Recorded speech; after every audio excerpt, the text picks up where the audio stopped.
I went and found somebody that, already performed at an extraordinarily high level, one of the best boxers in the last many decades. When I wanted to learn that, I'm like, oh.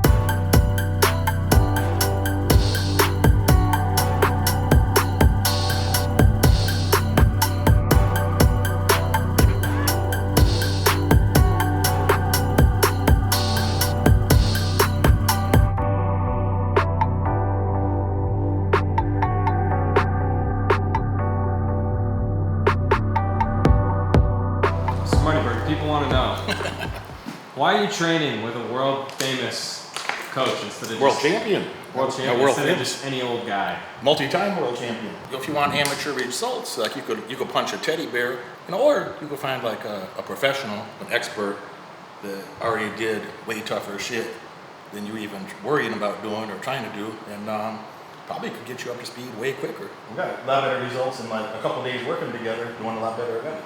Yeah. Is that fair? Absolutely. Less than 24 hours ago, we were a couple steps behind where we are now. Already he's picking up on the steps, picking up on a couple of the punches. Still a lot of work to do, but progress has been good. I'd say very satisfactory for just 12 hours. We're in 2 days, it's 2 different days, but 12 hours apart from the last workout. If you want expert results, you got to get an expert. If you want, a university don't teach you shit anymore. University, when I went to university for 9 years, and when I went to university, you could still learn things. Like they talked about things like facts and reality. That's very controversial today.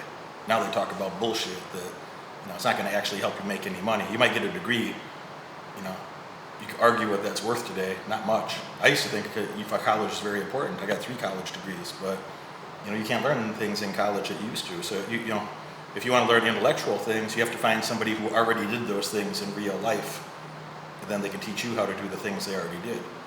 Now, I'm not going to go. There's not an athletics university per se, but I went and found somebody that already performed at an extraordinarily high level, one of the best boxers in the last many decades. Because when I wanted to learn that, I'm like, oh. Again, fumbled around by myself and punch a stuffed animal, or I could find somebody to show me how to do every step correctly, how to get your foot positioning, how to use your body for leverage, how to hold your hands exactly, how to avoid injuries. And the same thing is true in the stock market or any business thing. Like you want to avoid injuries and you want to maximize outcomes. So if you want to avoid looking stupid and feeling stupid and having terrible results for your whole life, you find an expert who already did the things that you want to do. And that's how you get ahead the quickest possible way. When people don't do that, I feel sorry for their future. I wouldn't invest in their future either. Now, somebody that I've been hanging out with in person last couple days is the homie Paulie Malignaggi. And what's up, guys? There we go. We got Paulie's. Still got my gym attire on. Yeah, we've been working in the gym. Paulie's been fucking beating my ass in the gym. But Paulie's been smacking me around a little bit with some fucking mitts. He's been making me do cardio shit like I ain't done in years. It's really been stressful. I'm happy my heart can still take it. And all I got to put wraps on my hands. Despite wraps and heavy gloves, my knuckles are sore. Derek's punching hard. You're punching hard. My knuckles are tender. I'm out of breath. I'm sweating like I got out of a sauna. But Paulie, what would happen if, it's really, I very much appreciate that you made the effort to come here, see me in person. What if instead of, boxing and training in person, what if we just did that over the internet, man? Why don't? Yeah, it's not the same. You're not getting the same. As you can see from the video footage here, you kind of need some of the physical presence there in order to really bring out that knowledge and bring out that learning ability in you too, fundamentally show you certain things, and then it's very important. We could just done a FaceTime audio, man, and you could we just can talk a lot about that. There's never a shortage of speaking when we're on FaceTime, but as far as the learning when it comes to something physical like this, especially, some of it, to show you the know-how, you really got to be there a lot of times, Yeah. No. Yeah, Paulie has been, we know each other for a little while, but we never really worked out together before. And, he's made a commitment to come to the Moneyberg office here and help me in my office gym for a few days every month, for the next many months, maybe for a couple of years. He don't know that part yet, but maybe for a couple of years, he can be coming here every month and making a better boxer out of me and getting me leaned up a little bit. If I get smacked in the head with a mitt enough times, so I want to work on my cardio a little better and do a little better every day. So, I mean, whenever I want to get better at something, whenever I put a goal in my head that I want to get better at something, I want to be face to face with the best people in the world that I could get access to that might be able to help me with that. And that's what every winner does, man. Anybody they ever talk to, the guys from the UFC, guys from the NFL, guys from boxing or any pro sport, when I ask them, hey, you ever seen? Let me ask you here, Paulie, is that you ever seen somebody that with a world champion belt or a Super Bowl ring or a fucking gold medal dangled around their neck, an Olympic medal? You ever seen somebody with any of those sort of artifacts, a fucking Stanley Cup trophy, any of those sort of artifacts that didn't have a great mentor or a great coach in their corner helping them? No. A lot of times there's the saying that you are the company you keep. You've got to have certain people that are winners in your corner, mentoring you. People that have experience in the field, or just maybe not in your field necessarily, but experience in being successful and understanding the character base that's important to have in order to be that successful. For me personally, I came up in one of the best boxing gyms in the world, in Gleason's gym in New York. At the time, it was a really competitive gym. It ended up creating over 100 world champions, and even to this day, it still exists, although today, it's probably more of a client-based gym.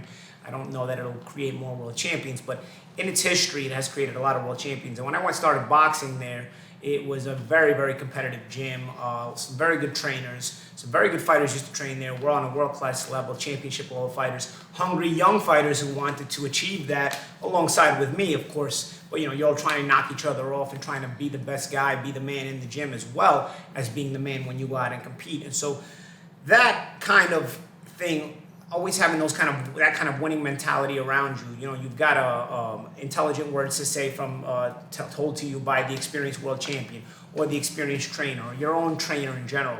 When this was a factory for myself personally, I knew this was a factory that used to produce championship level fighters. So I knew when I was going in there, I was getting a mentoring education class.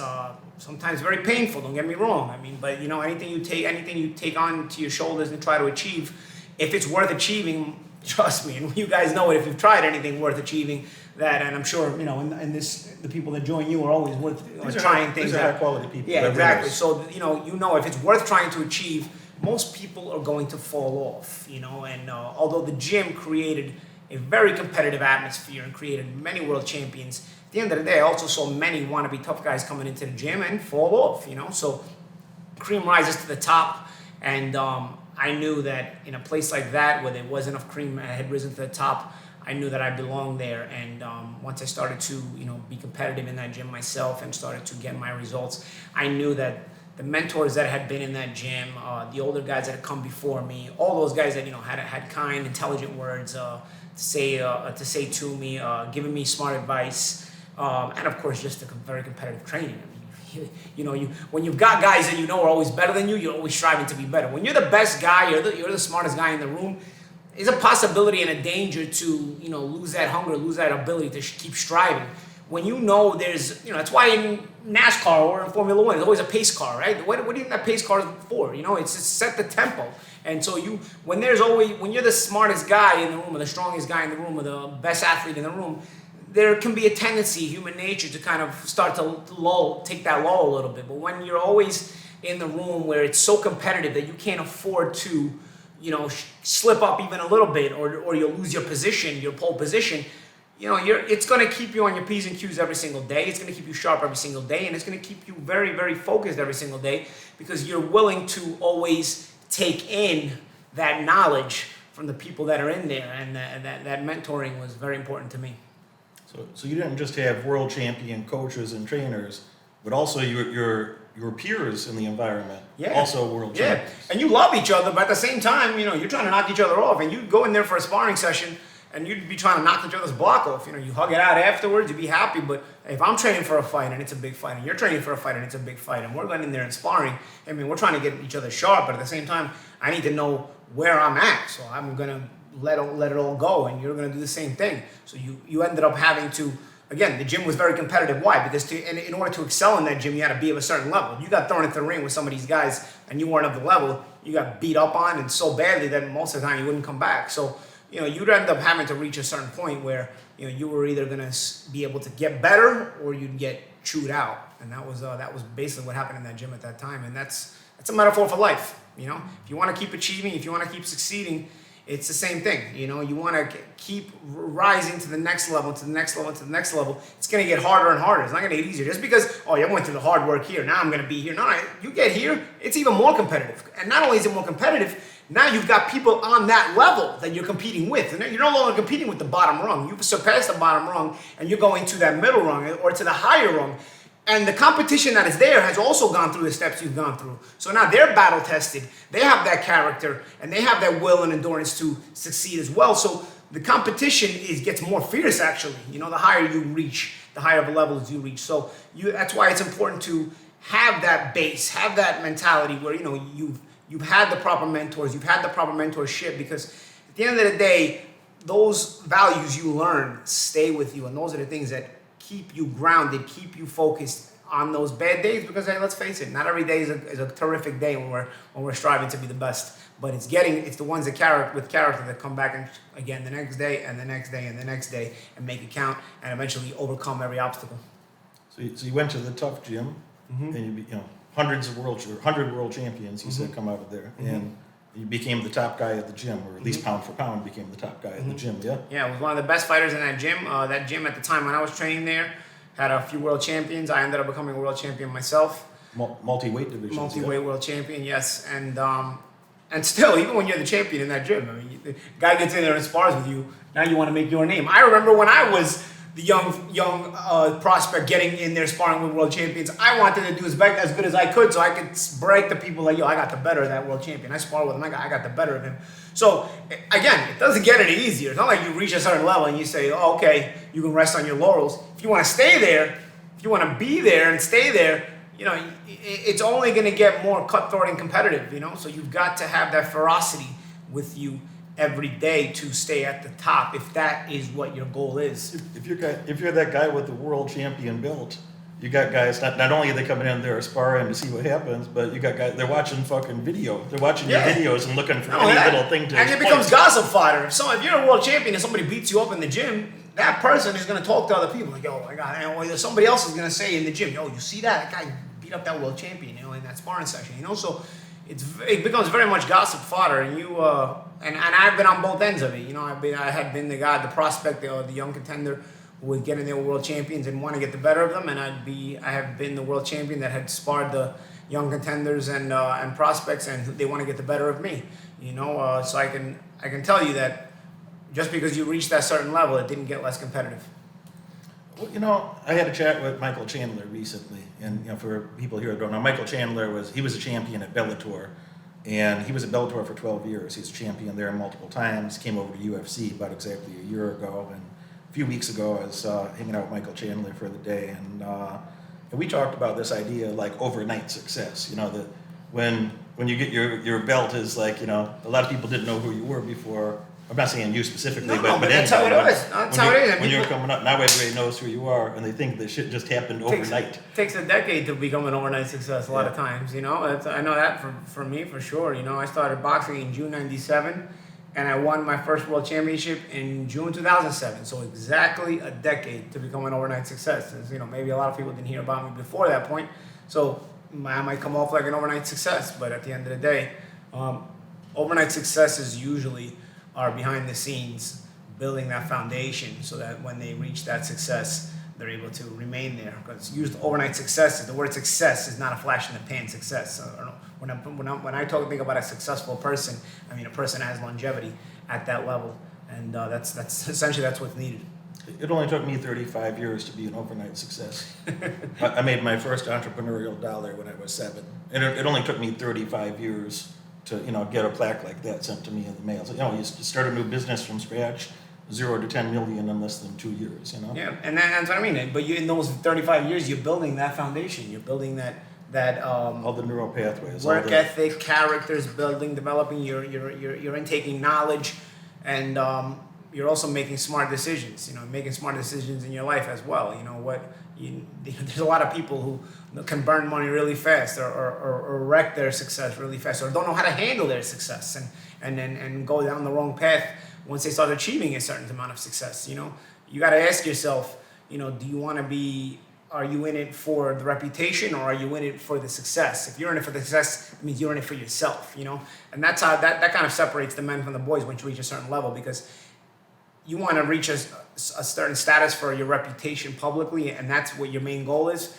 There's not a foundation behind that. If you want to reach a certain status and reputation because you want to feel good, and you want to feel good every day, and you want to challenge yourself every day, well, then you're going to be successful for a long time. You know, I've seen both ends of it in my own line of work in boxing gyms. You know, really talented guys, but you know, there's some guys who are, you know, putting more hours in somewhere else, you know, trying to be Instagram famous than they are trying to be world champion famous. And hey, you know, today maybe being Instagram famous may in fact get you some money, but your longevity in the boxing world won't be long unless you prioritize your boxing. So you always have to prioritize your main goal. Whatever your main goal is, you have to prioritize that first, and everything else around it kind of builds up around it, you know. For myself personally, you know, everything centered around my boxing world championships, and then everything started to spring off of that. You know, my other successes branched off of that. I made a lot of networking contacts because of that. I was in certain circles because of that, and I was able to talk to certain people because of that. Then, of course, it comes down to personality, charisma, your ability to be a people person and whatnot. But you're not going to end up in those circles unless you first reach a certain level of success and stay at that certain level of success and prove your worth at that certain level of success, that certain status. So it becomes very important, in other words. You know, one more thing I think it'd be fantastic if you talk about with me is, you know, having there's a lot of people ask me questions. Some new clients before they come in, there's like, you know, Derek, I'm not good enough yet, or I'm not this or that yet. Where do I start? And I always tell them, you start right where the fuck you're at. Where else would you start? Yeah. You got to start exactly where you're at right now. And that's the thing. I've heard, like, when I started boxing a little bit late. I started boxing at 16 years old, and I remember some people telling me, well, you started a little late. You don't see, like, you know, you look at certain champions in the gym, you know, they started when they're young, so you're so far away from that. If you're gonna start today, and you're looking at a Derek Moneyberg, yeah, the success of a Derek Moneyberg is a long ways away. Sure, you want to get there tomorrow, you start thinking, oh my goodness, I'm too far away. How am I ever gonna get there? And it's easy to give up. It's the right approach. There are, personally, short-term goals, and then there's long-term goals, you know? And in achieving every short-term goal, you eventually start to catch up on those long-term goals, because everything is in steps. Because again, like we said before, overnight successes take years. And in those years, you're knocking off one small goal after another. You're achieving one small goal after another. For me, it was small. You know, yeah, I wanted to be a world champion. I wanted to do a lot of things. Some of my goals I didn't achieve. But I set enough high standards to achieve a lot of them. For example, one of my first goals was, my first sparring session. After 5 weeks of boxing lessons, I sparred. Got that one out of the way. That's a small one, right? But it was a goal. Then my first amateur fight. Took 9 months. Got that one out of the way. Winning my first amateur tournament. And so on and so forth. You know, I wanted to win a national title. I won a national title after a few years of boxing. I won my U.S. national title. I won the U.S. championship in 2001. And then I turned pro. So then turning pro, that was another goal. And I started to realize, oh man, I'm achieving each goal one by one. And there's some goals I didn't. I wanted to go to the Olympics. I didn't qualify. I tried to go for the 2000 Olympics. I didn't qualify. But you don't break your stride because, okay, some things didn't go your way. There's always little detours. And you may get knocked off the path a little bit in those detours, but remember, there's still the long-term goals there. And just because you take a detour on the way to the long-term goal doesn't mean you're not going to get to the long-term goal. Personally, for myself, I can tell you, I wanted to go to the Olympics. In 2000, I did not go to the Olympics. Okay? And I said, well, am I going to wait another 4 years, or am I going to just turn pro? Because, you know, I'm going to be 4 years older in 4 years. And, you know, building up a professional boxing career takes some time. So I decided, I stayed another year in the amateurs, and I won the U.S. Championship. So I became the #1 ranked amateur in the United States of America at my weight class in 2001 by winning that national title. I was qualified for certain international tournaments, but instead I turned pro, and I got my professional boxing career started there. And, now that was another goal, my first professional boxing match. And then eventually you get my first professional world title fight, winning my first professional world championship, so on and so forth. You set enough standard. You set a high enough standard. You set enough of a goal. I said something in an interview early in my career. It's very, very important. If you reach for the stars, you'll always keep reaching. You know why? Because you can't reach the stars, bro. You can always keep reaching. You try to, no matter how high you stretch, you can't reach the stars. That saying means you never stop being hungry. Now, there's a flip side to that.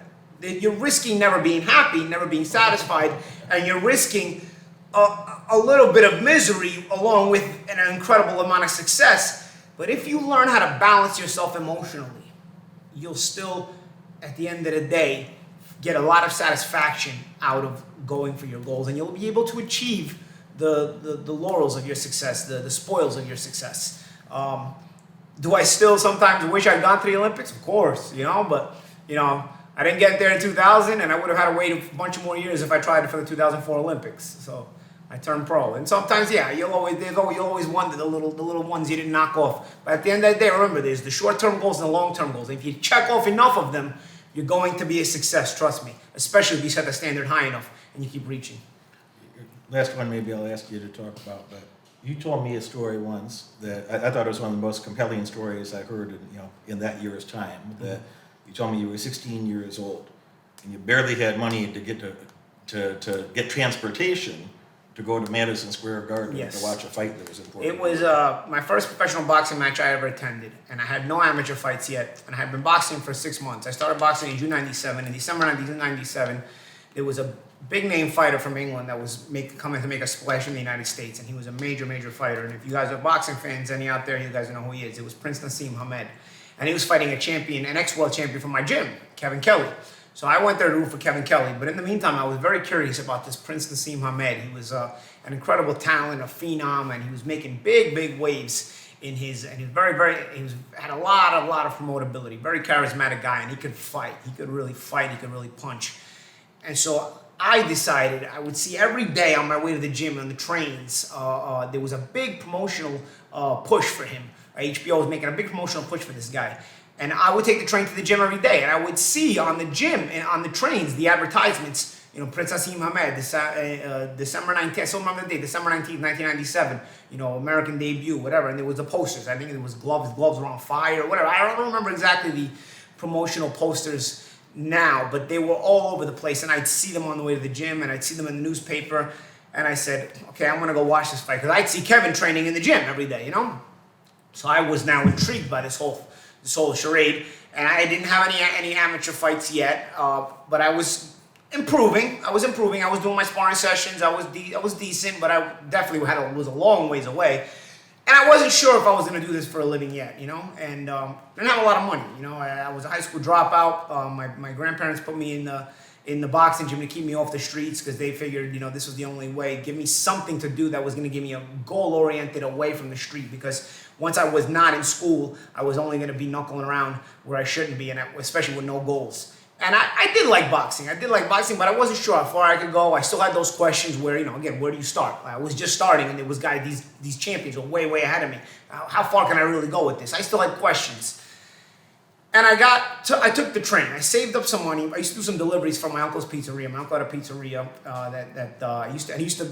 my grandparents used to send me there and not get paid, just make some tips. On principle, they wanted me to learn my lessons. And so I had to make some tip money making deliveries at this pizzeria. And I saved up some money. I remember taking the train. It was $1.50 to take the train at the time in New York City subway. So I had just enough to take the train and come back. And then at the time they were tokens. They were not even Metro cards yet. They were tokens at the time. So I had enough for 2 tokens. And I get to the gym. I knew the cheapest ticket from what I saw in the newspaper was $25. So I get to the window. I get to the Madison Square Garden. I'm excited. I'm by myself. I'm just wearing a sweatsuit and a sweatshirt. I'm excited. It's cold, but I'm cool. I can't wait to just sit down and watch the whole show. I'm by myself. And I get to the ticket window. The cheapest ticket is $25. I have my last $25. I bought the 2 tokens and I got $25. The problem is a $2 surcharge. There's a $2 surcharge at the Garden, some kind of extortion charge, whatever they decided. But I don't have the $2, man.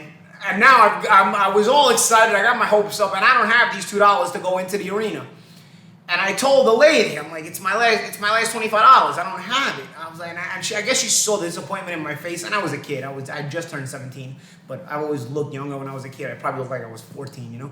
And I gave her the $25, and I was like, oh, I made like, I don't remember the exact face I made. I was like, oh, I don't have it. And I remember she looked to her right. She looked to her right for a supervisor. I guess made sure nobody was watching and slipped me the ticket. And that woman changed my life, because that night I saw an incredible show. Kevin Kelly and Princess Ahmed put on an incredible main event. Even the co-main event, which was Junior Jones against Kennedy McKinney, which, unbeknownst to me, I would end up sparring many, many rounds with Junior Jones in the gym later on. Junior Jones and Kennedy McKinney with a co-main event on HBO. An incredible show. And I just remember leaving thinking, wow, Hamed had the crowd eating out of the palm of his face. Hands, what a show. This was spectacular. It was an amazing fight. Kevin gave a great fight, but he lost. I was just leaving, and I was by myself on the train just thinking, I've got to do this. I've got to experience this. I've got to try this. I've got to experience what this guy experienced. His walk out to the ring, this phenomenal show, winning in the end. I mean, just what an adrenaline rush to watch it, let alone to be that guy. I have got to feel this. And I made a promise to myself that night that I was going to do this. This is what I was going to pursue. Now I decided that I needed to do this. And that was December 19th, 1997, in the big room at Madison Square Garden. I said, I want to feel this. And on June 10th, 2006, 8.5 years later, I was main eventing in the same room against Miguel Cotto. Now, I didn't win the fight. It was my first world championship fight. I lost a 12-round decision, setbacks. But a year later, I did win my first world championship. But nonetheless, I experienced that emotion many times. You know, I fought in soccer stadiums. I fought in big arenas. I fought in Las Vegas. I fought in New York. I fought in Europe in soccer stadiums. I fought in a lot of places, hockey arenas, all this other stuff. But it starts with those meager beginnings, you know? And, you start to tell yourself, if you start to ask yourself, where do I start? How do I start? You're never going to start it. You're never going to get there. If you start to question yourself, you're never going to get there.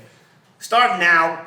Set the short-term goal. Set a short-term goal, whatever it is, completing the class. So whatever it is, that's a short-term goal. If you're dealing with Derek, your first goal is to complete his classes, which I'm telling you are not easy. So that's your first short-term goal, completing that class. Then from there, you're completing another class. You're moving on to other things, whatever it is. Short-term goals, and then there's a long-term goal, which obviously is this immense success you have in mind. Obviously, you're driven. If you're even here listening to us, you're one of these driven people who are thinking outside the box and have a hunger and desire to make it more so than the average bear. So it starts with the short-term goal. You achieve it, and then you move on to the next goal, and the next goal, and the next goal. And before you know it, those short-term goals catch up to those long-term goals, and before you know it, you're knocking on the door of the things you were dreaming of. I mean, I couldn't agree more. And I just want to rewind that. Is like you just turned 17. Yep, 1 month before. You're at Madison Square Garden with the cheapest ticket, which is... I was in the nosebleeds, and I loved it. It's about 2 city blocks up there away from the ring, yeah? It's way back there somewhere, right? It's cheapest ticket, 17 years old, at Madison Square Garden. Maybe is there a more famous fucking place for a fight? World's most famous arena, that's what they call it.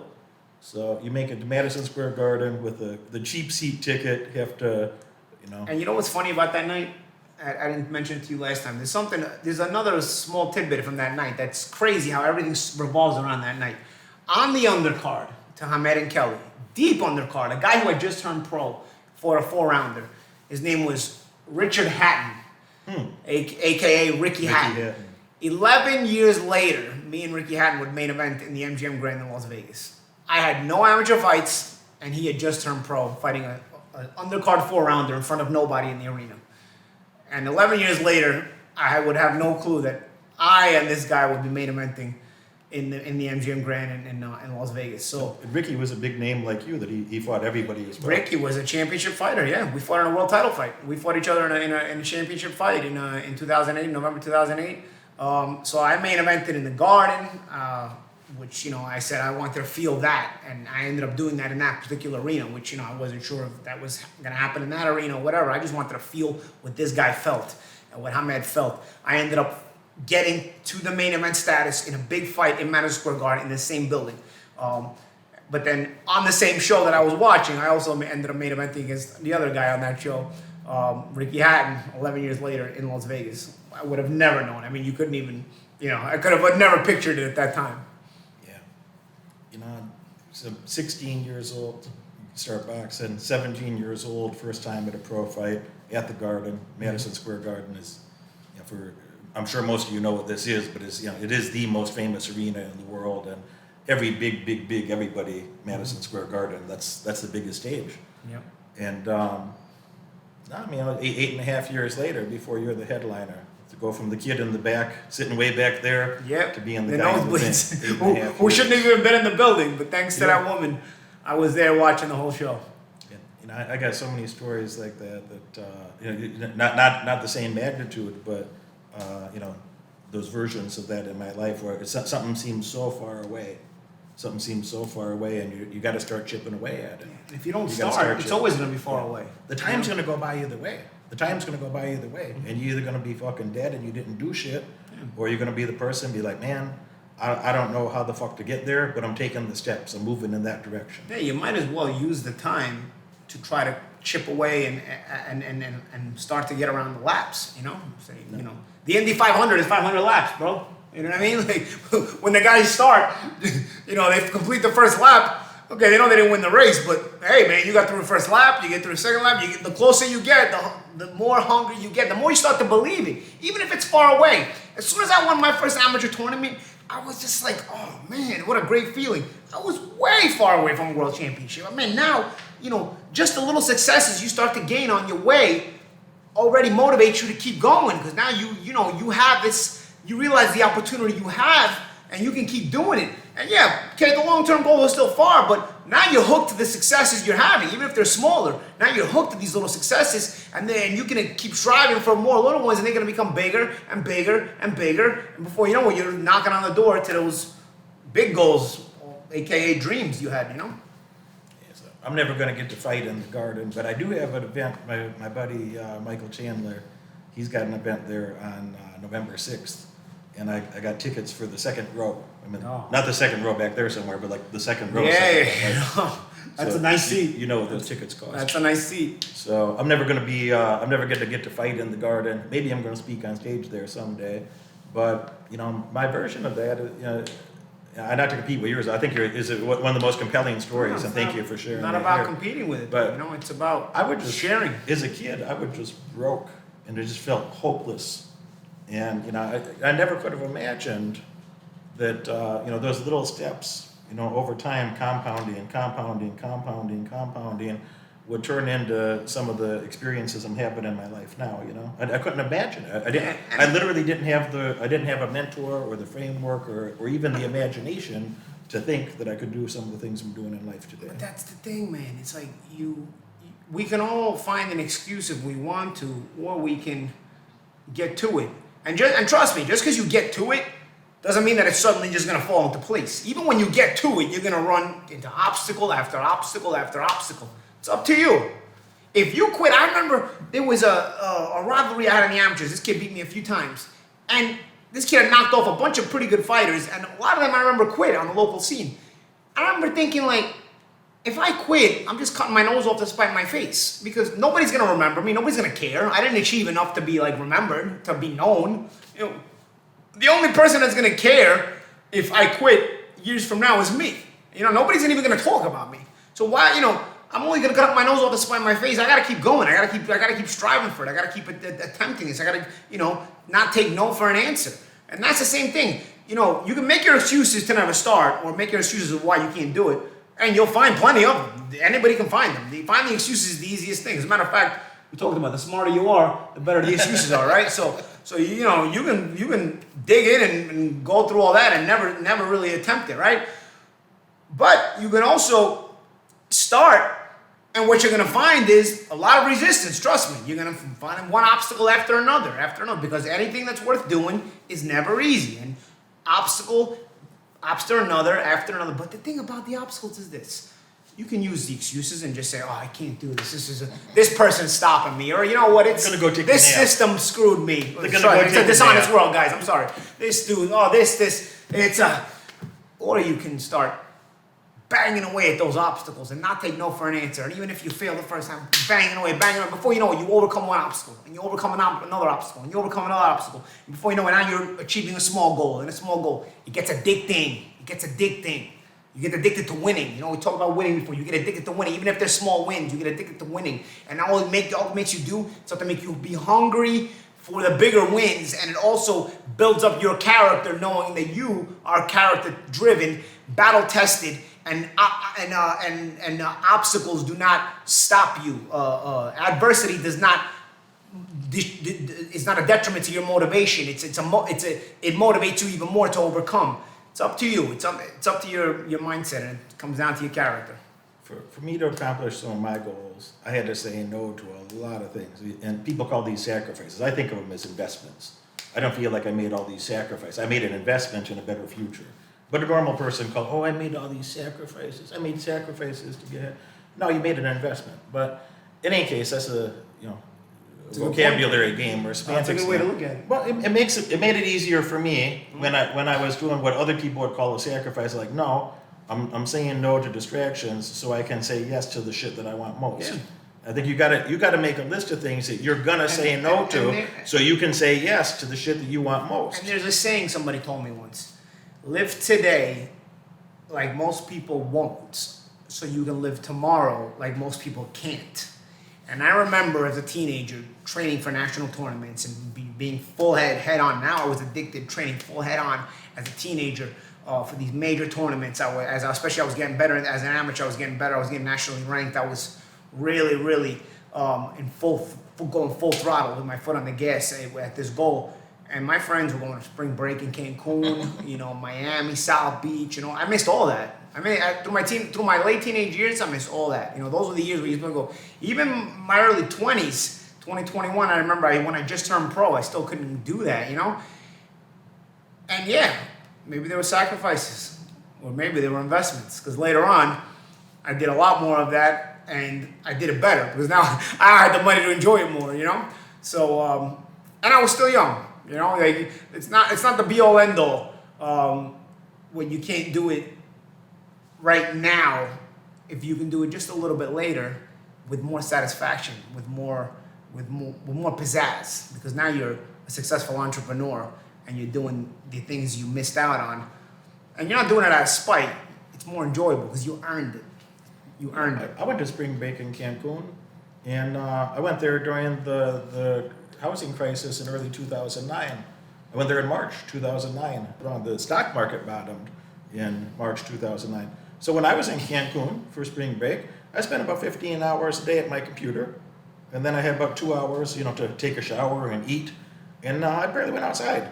I think I might have spent, a couple hours running around outside, and I spent, my friends were there. I went with my friends. We went to Cancun for spring break, and they were out running around with girls and having a party, and I was working 14, 15, 16 hours a day, and I made a lot more money than they did in the afternoon. I wish them well. I hope they had a great time. Yeah, but that was the time to buy, right? The bottom. In the couple of years after that, I multiplied my net worth and made several $1 million, and then I later multiplied again. And Cancun wasn't such a bad weight then. I had a good time in Cancun. Last one, I promise. So I talked to the guys about those sacrifices. I said, man, you're going to say no to a lot of things. If you want to say yes to the shit you want most, you got to say no to most things. Most things that could possibly be, even family, even your bullshit friends from back in the day. There's a lot of things that you ain't gonna have time to go do the things you used to do. If you're going on a totally different trajectory and you're trying to do something big, you can't do the shit you used to do and expect these miraculous outcomes. It's just not reality. So, I asked my homie Jake Shields. We met a few years ago, and I did an interview with him recently. And Jake was Strike Force champion in MMA. I met Jake. Jake had, if you meet him, talk to him. He Yeah, knows who I am well. So Jake had in his prime of his career, he won 15 fights in a row, and he beat guys like Dan Henderson. He beat Tyrone Woodley. He beat guys that were champions, that were previously champions or later became champions. Won 15 fights in a row against tough guys, not a padded record. Excellent fighter. And he finally, his win streak got broke when he had 5 rounds with George St. Pierre and won 2 rounds, lost 3 rounds, and didn't win. But I asked Jake, I said, what are some of the things that you had to sacrifice or say no to be a champion, to perform at that level, that you're like the best in the world, and you got guys that literally want to knock your ass unconscious. It's their dream to knock your ass unconscious. What does it take to be competitive that way? And he's like, well, you're not gonna be hanging out with your friends doing random shit, and you're not gonna make it to your girlfriend's birthday because you're gonna be training. Yep. And very few people talk like that. Most people won't say that even if they think it. I talk like that pretty openly. And did you have some experiences like that where you miss family members' weddings, you miss family members' parties or something like that. You're in training camp and whatnot. But I remember realizing that was part of life. I remember Arturo Gatti, he was my favorite fighter, and I was still an amateur watching an HBO fight of his. I think it was the second or the first or second Ivan Robinson fight. And after the fight, in the post-fight interview, he said that he was wishing his sister and his brother-in-law congratulations on their wedding. That he missed their wedding. It was either that night, the night of the fight, or it was maybe when he was in camp. But so I realized that these were going to be things that you may miss out on in being successful. I watched Pumping Iron one time. I don't want to get into a long story. I watched Pumping Iron with Schwarzenegger, who had a different level of drive and mentality. I mean, this guy was a guy who's succeeded in athletics, politics, and acting. All 3. He's been a major success. I mean, major success, right? He's been a governor of California. He was a major Hollywood actor in the 80s and 90s. In the 70s, he was Mr. What do they call him? Mr. Olympia. Mr. Olympia. 4 or 5 times he was. And I remember watching Pumping Iron, and his father died, and he was complaining. He was training for the Mr. Olympia. Now again, this is extreme, but sometimes you got to be an extreme person. I'm not telling you that I or anybody else would do this. I guess it depends on if you're in the situation. I don't know. I can't say like, I would do that too. I don't know. But I'm telling you what certain people, who are on another level of success, who are on another level, their mindset is in another plateau. And these are the people that we kind of look up to and try to, feed off of their drive, sort of in a mentorish kind of way, I guess. But he's talking about, and everybody's seen Pumping Iron, they know what I'm talking about. His father died in Austria, and he was in the middle of training for the Olympia, and I think the Olympia was coming up. And his mother called him, and so your father passed away, and he said he was deeply saddened and whatnot. But she's like, when are you gonna come home for the funeral? And again, this is a different level of human being as far as wanting success. He's like, I'm not gonna come home for the funeral. And she's like, what do you mean? He's like, he's training for the Olympia. I'm not gonna come home for the funeral. She's like, well, how can you do that? And his family had to talk to him, and he's basically like, he's gonna be dead. I'll come after the Olympia. He's gonna be dead anyway. He's not going anywhere. Again, it's a different level. I can't tell you what to do or not do. I can't even tell you if I would make that decision. I don't know. It's one of those decisions you don't know. One of those crossroads moments you don't know unless it's presented to you. But it was impressive and sad in a way, because sometimes you make sacrifices that it can be sad sometimes. But what is the price of success to you? That is the question. Is it worth it that much to you that you'll do that? If you're hungry to an extreme, if your desire to succeed is at an extreme point, I don't think anything can stop you. You know what I'm saying?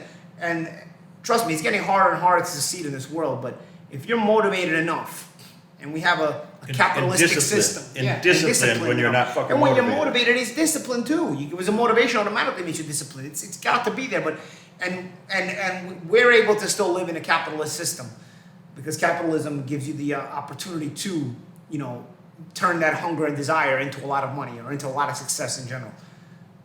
If you have that character, I don't think under the system, if the system stays the way it is, I don't think you can be stopped. It depends on you, and that doesn't mean it's going to be easy. It doesn't mean that obstacles and adversity is not going to get in the way. It doesn't mean people that succeed don't suddenly decide they're going to succeed and they're driven. It's one adversity after another, but you overcome it, and you get used to overcoming adversity, and that builds your character. And sure enough, before you know it, you're so character-based that you can't be stopped. Your reward for overcoming your current problems is not no problems. Your reward for overcoming your current problems is you're now qualified for even more difficult problems. And you're qualified to overcome and know how to overcome those difficult problems. Yeah, there's going to be a lot of times that you're not motivated. And I think this word motivation gets much too much credit. That you're going to have to be disciplined. Motivation's not enough. You got to be disciplined because there's times you're not motivated. But you got to say to yourself, I say this to myself at least once a week still. I'm like, I don't feel like doing blah, blah, blah. And it's a joke. It's like an internal joke with myself, but it's 100% true. It's like, I don't feel like doing the thing I'm going to do today. But a moment later, not a second, a moment later, I'm like, but the success gods don't care what I feel like. So I'm going to get up and do the thing that I'm supposed to do. And that's it. And I know a guy that had a couple of those decisions to make in life that when I was 30, I got the phone call from my best friend's mother. I've been my best friend from childhood. Since, age 7, I met this guy. I was 30. I was 7, he was 9. When he died, I was 30, he was 32. I got a call. This guy had a lot of substance abuse issues. I talked to him for more than 5 years. I told him, man, you got to stop doing this shit. You got to stop behaving this way. His mother talked to him. I talked to him. When I got that phone call, I was in Minneapolis.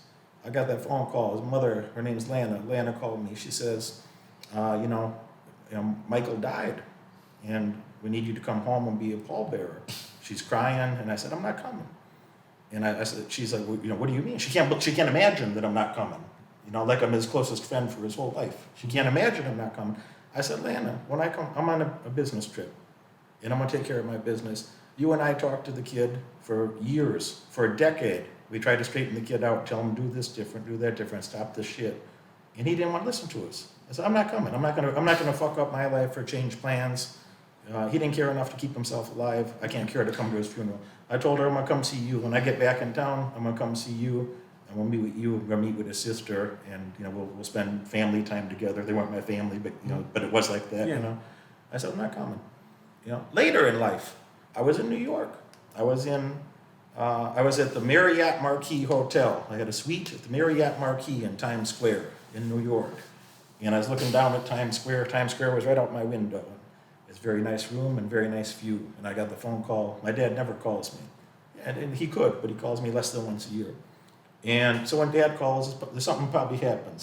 There's something to talk about, or he wouldn't be calling me. He's not the type of guy that calls you because he's lonely, So Dad calls, and I see that call, and I'm like, I got to take that, I'm going to go meet with clients. And I got the phone call that I think it was a Friday night. Maybe it was Saturday. I think it was a Friday night. And I remember looking out the window, looking at Times Square, having this conversation with my dad. And he says, your mother is in the hospital, and she's going to be dead in, maybe a few days, maybe 2 weeks if things go well. And, you should come see your mother if you want to see her. And I said, well, I'm in New York, and I got clients. And I said, on Sunday, I got to go to JFK, and I'm flying to Europe. I said, I got a layover in Zurich, and then I got to go to Bangkok. I need to end up in Asia. So I had an 8-hour layover in Zurich. I met with friends there. And then I went to Bangkok and down in Thailand, which is the other side of the world. And I said, I'm not going to be there. And I said, I'll talk to her. If she's around when I get back, I'll talk to her. And if she's not, I understand. And he wasn't even surprised because he knows, And if you knew my mother, you wouldn't be too surprised either, by the way. But I made those decisions, and I never spent a moment feeling bad about it. And the next time something comes up like that I can't be more dedicated to somebody's future than they are. If I tried to help somebody, they didn't want to help themselves. Why am I supposed to make a new sacrifice, an actual sacrifice to... You got to know how to get out of your own way first. So you're going to have to say no to a lot of things, including some family events, including... things that your family is going to pressure you to do, things that your legacy friends are going to pressure you to do, and I don't know anybody that's a major winner that's competing at a champion level. Not even a champion, but even competing at that level that doesn't make decisions like that. You have to make decisions like that and be like, you know, if I want to be the best at something, you know, you're going to have to say no to most things to be up there. So I got to talk to them about options contracts. They're going to, but they're going to want me to talk to them about puts and calls and also. We were talking about puts and calls yesterday. Yes, but we were. Thank you for coming through. Guys, thank you for having me. I know they'd clap if we were in a live room. I know they'd clap and feel happy that you came through and visited. We're in it. We're really in it, man. We're learning a lot about mindsets, psychology, business principles, and it's only getting better. We're getting sharper as a team, and I'm getting sharper as an individual. I work in a custom framing shop where we do frames, jerseys, things like that, signatures, all that good stuff. But it's more on the artistic side, and I was kind of nervous that I wasn't going to get a lot out of this course because I am on the artistic side. I'm not a financier or a banker or something like that. But I was happily surprised with the variety of people in here, and no matter where they come from, what industry they're in, they're all just serious. They're all serious about getting money. They're serious about getting a better life if that doesn't equate to money in their life, whatever. It's still their mission to do something good or to do something great even in their eyes. And I think that's respectable. I mess with results. I mess with things being beautiful and hopefully lasting. And that's what I want to create for myself. And this class is helping me do it. So if you're thinking about it, the number one thing this thing does is help you make better decisions. So make the decision to do it. Make the decision to get better decision-making skills, right? It's simple. You try to go get educated out in the world right now, you're probably not getting taught a lot of the essential things without a lot of bullshit peppered inside in it. So run the numbers, do what you need to do, but you know it when you see those videos with Derek and the stern voice and all that stuff, that you're not going to get a professor with that type of seriousness unless they've really, really earned it. And why go through that and maybe pay a little too much to get a professor that's probably not going to be like that, when you can go straight to the source and be with Derek and his team, and then also some peers. And it's just a very cool, connected unit. Like I said, we're all focused, we're all trying to get better, and something I'm happy to be a part of, glad I did. And if you're thinking about doing it, I think you'll be glad too. If you are or on your way to be a millionaire or multi-millionaire, probably going to want to spend time with my clients. Probably going to want to have a personal relationship with me so we can accelerate that process, get you living up to your maximum potential, earning your maximum wage. You're going to want to click that follow button. You're going to want to click that bell and get notifications. Tune in every Friday, tune in every Monday. You're going to love what you see. I look forward to having you as a client in the future.